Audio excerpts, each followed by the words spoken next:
What's up, guys? Chris, Chain Stasis Wellness here, just reviewing a new product that just got in the mail. A lot of people were interested in how it was. This is a open trap bar from Giant Fitness. Just came in the mail today.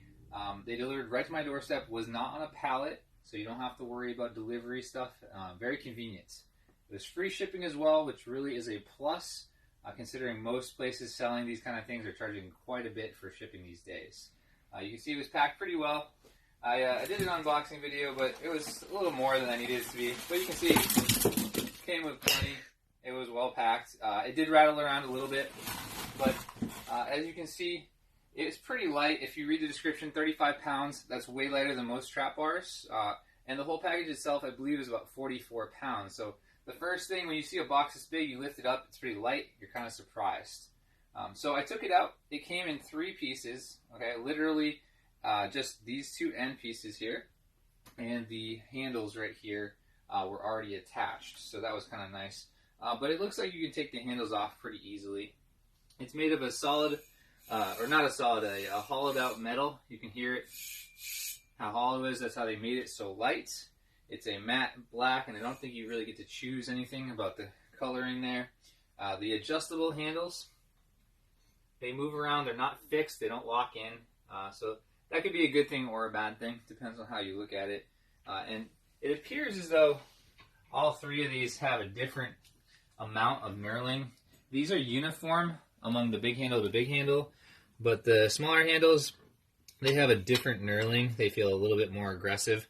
Overall, none of them are really hyper aggressive knurling. You definitely feel more grip on the smaller handles though. They are a little loose.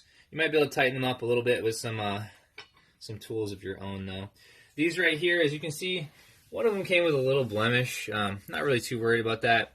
I had to use an Allen wrench. Did not come with an Allen wrench to tighten these up, but it really wasn't a big deal. In fact, the Allen wrench that came with my fitness assault bike worked perfectly, so that was very convenient.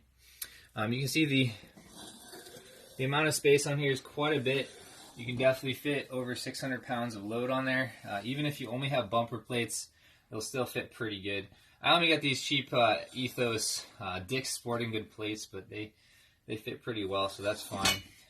You can see it's pretty heavy, so it won't completely fall over by itself, but you don't want to be rattling around with too much weight on it.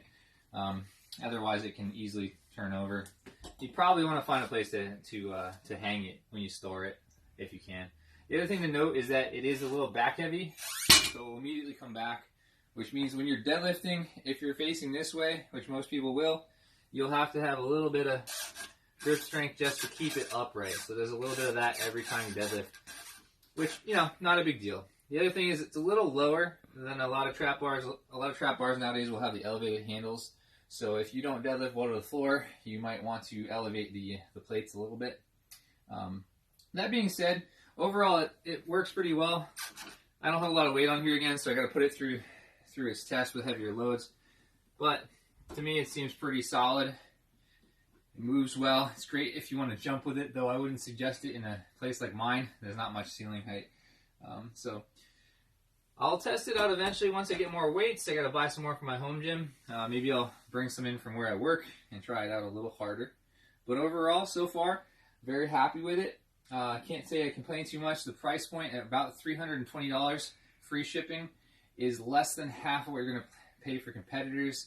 Kabuki's Trap Bar HD 2.0, it's going to cost you about $350, not even including shipping, or $650, excuse me, not even including shipping. Eleiko, they're going to have a similar bar. It's even more than that. It's about $750, not including shipping. So for about $300 with free shipping, it seems like their customer service is pretty good. Website's pretty good.